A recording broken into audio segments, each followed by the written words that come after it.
All right, this is what I got here. I was at a friend's house and I was going through I was babysitting my daughter and his kid, and I saw this book called The Fart Book. Anywho, I read it, it's hilarious, but it's not written for kids. I mean, it's a kid's book, but it's not written for kids. It's so complicated and hilarious. This is like the humor of someone who wrote this 200 years ago.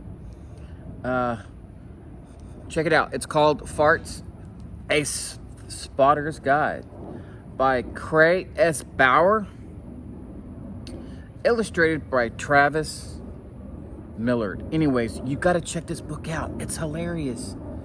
It's got illustrations for each pic, for each photo, but it also has a number here, and you press the number according to the page, and it gives you the fart of what you're doing. Let's check it out. I'm gonna read the whole thing for you. Okay, so here it goes. So this thing has 10 pages, and there's numbers all the way around here for each page. But folks, you gotta read this. Look how detailed and, well, just check it out. All right. No doubt with all those grapes, Aristotle, the world's first naturalist, passed gas. And Linnaeus must have eaten too much Solanum melongena, aka eggplant, while working through some late-night taxonomical riddle, only to spend the following morning tooting in Latin. And of course, with Captain Fitzroy's cooking on the HMS Beagle, Darwin surely broke wind like a maritime gale while chasing his finches around the Galapagos.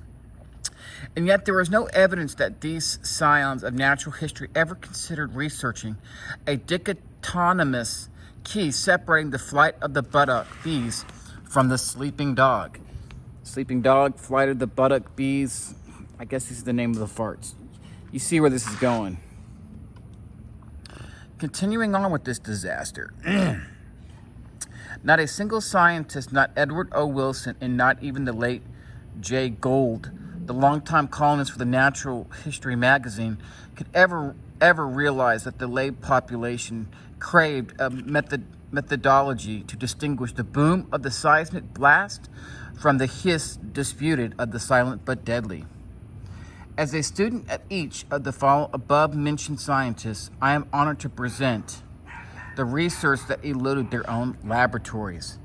I cannot explain why Darwin chose to study beetles over the barking spider, Wilson studied ants instead of anal emissions, or Gould preferred paleontology to Poots. But I am proud to declare, with Farts, a Spotter's Guide, the natural history canon is finally complete.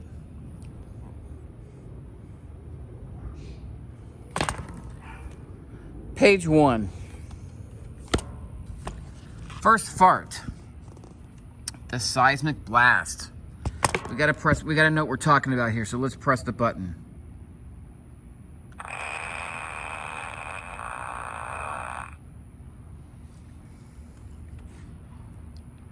What do we get on this one?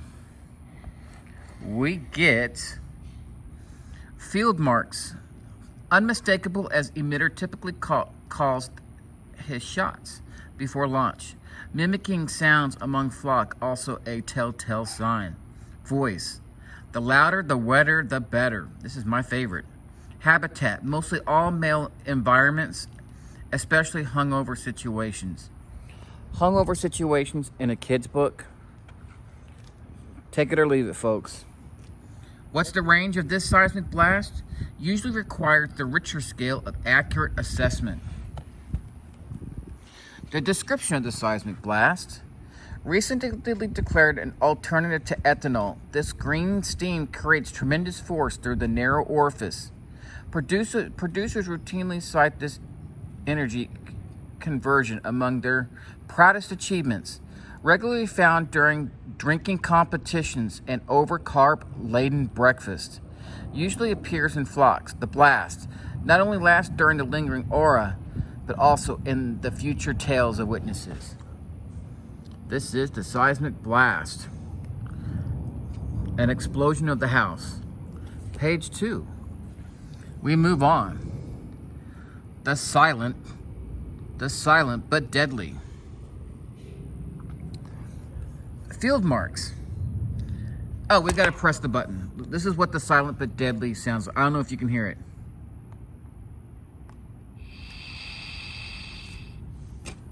Shh. Anyways, the field mark is shifting in seat, furtive eye contact, muffled giggle, silent or possible faint hiss, habitat, classroom, especially preschool, public spaces, especially mass transit, vicinity of grandparents, range, entire city bus. Here's the description. It is the most elusive emission, yet the silent but deadly SBD rarely passes unnoticed. Considered non-vocal for centuries, recent studies suggest a faint hiss, rarely detected above waist level. The SBD is most often identified by juvenile observers. All farts are observed by juvenile observers. Adults, for as yet inconclusive reasons, traditionally acknowledge the SBD with visual cues, i.e. silently. Crowd of people, ooze, this is it. The next one is the blowing smoke. Outburstus smogida putas. Let's see what does it sound like?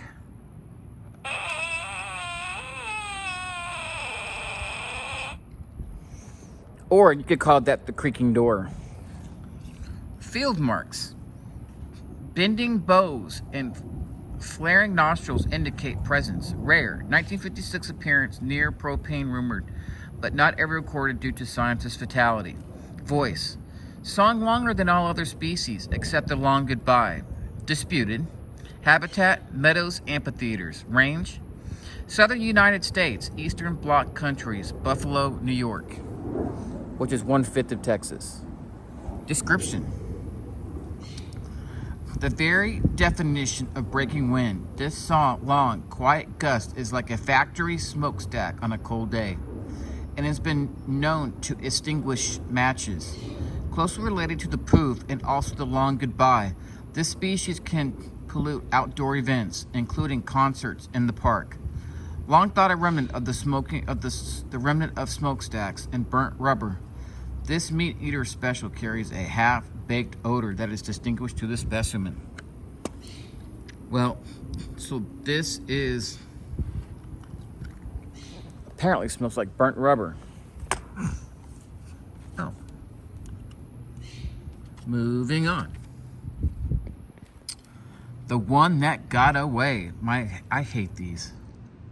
I always like taking credit for my farts. Here we go. Here's the sound.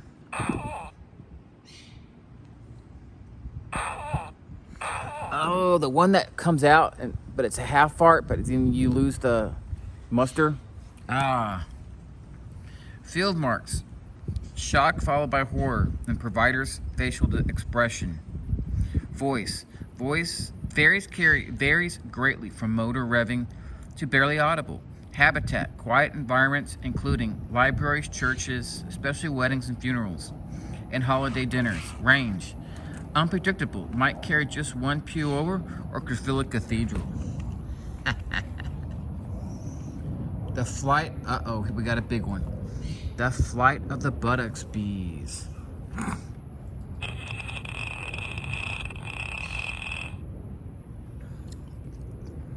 Did you hear that?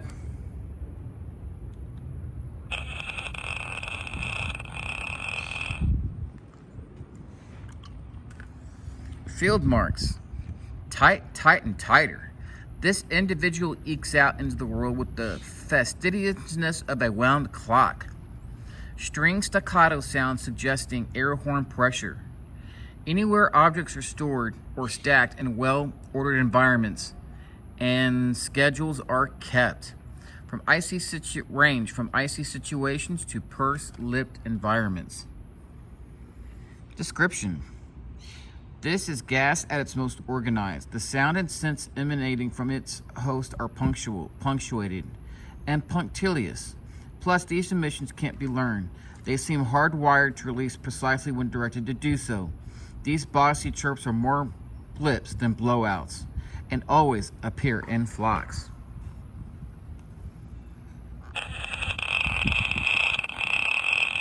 It's not really loud. I hope you can hear it. Poof. The Poof. An old man on his date with his old lady. What does it sound like?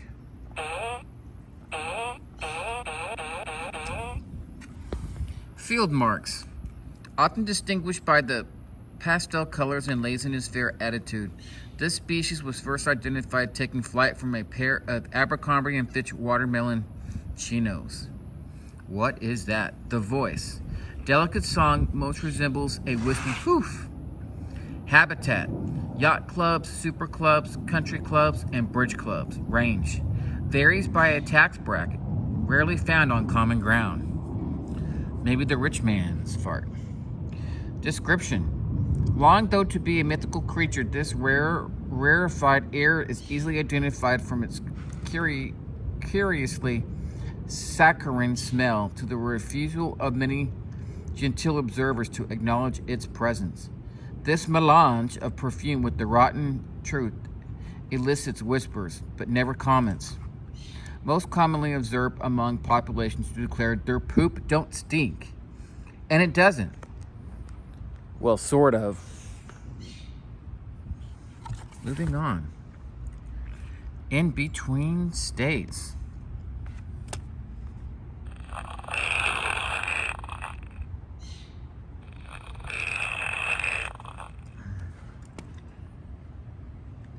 Awful smelly.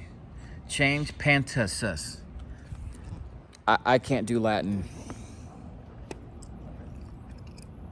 Field marks, confused and concerned. Facial expressions of host. Scent always lingers longer than the supplier. Voice varies, often sounding like a plop of liquid similar to ketchup squirting from a bottle. How descriptive. Habitat. Briefs, boxers, and rarely panties that will never be worn again. This has got to be my in-between. Oh, this is the in-between a fart and taking a dump in your pants. This is the in-between, aka the shart. Rarely below the leg cuffs. Oh. Number 7. Ooh. Sounds like this dude crapped his pants. The sleeping dog. What does the sleeping dog sound like?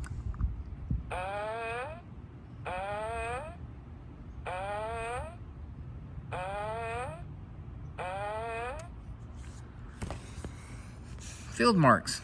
Only emitted near an observer who appears too exhausted to document the species' presence. Voice. Reports of a muffled hiss, but voice largely unknown. Habitat. Exclusively found beneath bedsheets, duvets, and even quilts. Range. From headboard to footboard. These are the kind I do for my wife. Description. Often misidentified as yoga position. This aura surrounds the slumberous, causing white light to emanate from the 9th chakra, aka the 4th eye. Only species thought to arise from both human and canine hosts.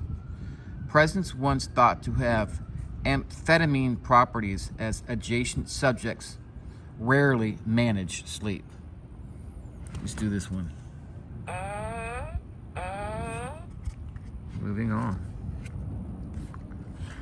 The long goodbye.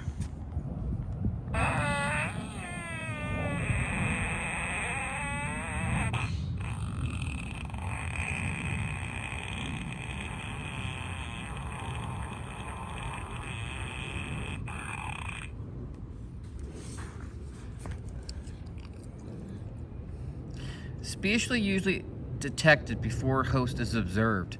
Hosts observe physical unease. It also is a telltale sign of the species' impending presence, as well as post-release deflation of pelvic area.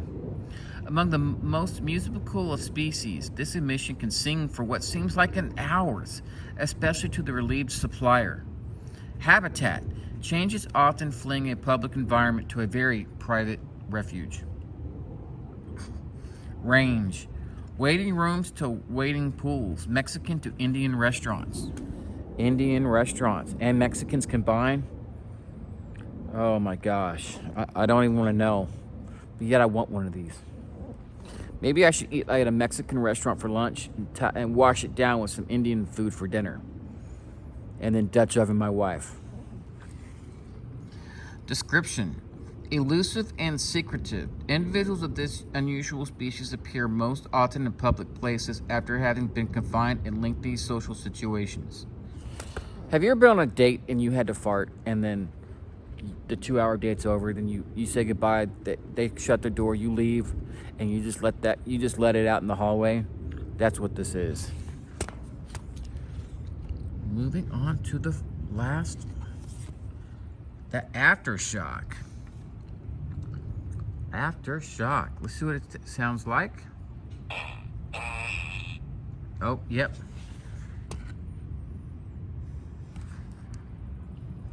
Field marks. Rare species distinguished by alliance with others. Surprisingly overt in appearance. Voice. Varies. Can be quite loud. Appears to come out of nowhere. Commonly found in the company of others. More predictable species. Worldwide erratic migrant. Once thought physically impossible, the Aftershock remains one of the most unusual emissions. Always a surprise visitor. This eruptive species travels exclusively in flocks, usually among larger species. Individual, aka fat people.